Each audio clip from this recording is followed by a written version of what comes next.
ABP news आपको रखे आगे। और अब जरा बात सियासत की पतंगबाजी की करेंगे। दरअसल 2021 में आने वाले कुछ महीनों में दो बड़े राज्यों बंगाल में तमिलनाडु चुनाव होने हैं। बंगाल का सियासी माहौल पिछले महीने से ही गर्म हो चुका है। वहीं आज पोंगल के दिन तमिलनाडु में भी सियासत की पतंगबाजी शुरू हो गई।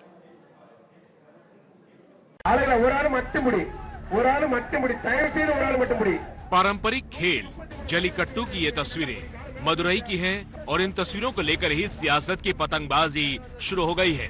सियासत की पतंगबाजी इसलिए क्योंकि अप्रैल मई में तमिलनाडु में चुनाव होने वाले हैं और उससे ठीक पहले कभी जलीकट्टू पर बैन लगाने वाली कांग्रेस पार्टी के नेता राहुल गांधी पोंगल के मौके पर जलीकट्टू का खेल देखने के लिए मदुरई पहुंच गए। I also witnessed Jallikattu and had quite a nice time. Got a sense of why Tamil people appreciate Jallikattu. There was a sense. Many people had mentioned to me that Jallikattu is harmful to the bulls. I witnessed it today, and I must say that the way it was done today, there was absolutely no chance of either the bull getting injured. In fact, if anyone was likely to get injured, it was the young men who were doing Jallikattu. ये वही जलीकट्टू का पारंपरिक खेल है जिसके खिलाफ Congress party हमेशा से रही है, लेकिन आज सियासी और चुनावी मजबूरी की वजह से राहुल गांधी को जलीकट्टू में शामिल होना पड़ा। अब बीजेपी इसी को लेकर कांग्रेस पर हमलावर हो गई। राहुल गांधी जी सिर्फ ट्विटर पे एक्टिव रहते हैं और तमिलनाडु में जाकर वहाँ जो भी वो दावा कर लें, लेकिन उनका दावा कामयाब होने वाला नहीं है।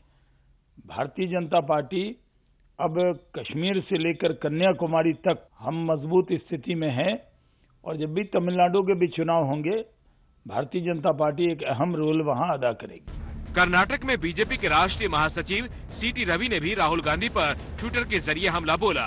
सीटी रवि ने ट्विटर पर लिखा, 2011 में आपकी सरकार ने जलीकट्टू को क्रूर और बर्बर करार दिया था।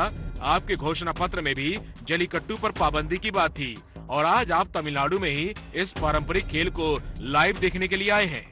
क्या आप अपने पाखंड के साथ सुंदर तमिल मक्कल का अपमान नहीं कर रहे? बीजेपी जिस मुद्दे को लेकर कांग्रेस पर निशाना साध रही है, उसकी शुरुआत 2011 में हुई जब यूपीए की सरकार थी। यूपीए की सरकार ने 2011 में जलीकट्टू पर बैन लगा दिया था। मामला सुप्रीम कोर्ट पहुंचा। 2014 में सुप्रीम कोर्ट ने जलीकट्टू पर बैन लगाया, जिसको लेकर बड़ा बवाल हो गया। मोदी सरकार ने अधिसूचना लाकर बैन को हटाया था। 2016 के चुनावी घोषणा पत्र में कांग्रेस ने फिर से बैन लगाने की बात कही। अब उसी जलीकट्टू के खिलाफ रहने वाली कांग्रेस पार्टी के सांसद राहुल गांधी जलीकट्टू के समारोह में शामिल हो रहे हैं। वैसे तमिलनाडु चुनाव से पहले बीजेपी भी वोटरों को लुभाने में लग गई है। आज शाम बीजेपी अध्यक्ष जेपी नड्डा भी पोंगल समारोह में शामिल हो गए। इससे पहले आज सुबह संघ प्रमुख मोहन भागवत भी तमिलनाडु में पोंगल समारोह में शामिल हुए और पूजा अर्चना की गई। जाहिर है कि तमिलनाडु में इस साल विधानसभा चुनाव होने हैं। ऐसे में राजनीतिक दलों की ओर से यहां हलचल बढ़ने वाली है। कांग्रेस की कोशिश डीएमके के साथ गठबंधन करने की है, तो बीजेपी एआईएडीएमके के साथ फिर से सत्ता में आना चाहती है और उसके लिए ये सारी पतंगबाजी हो रही है।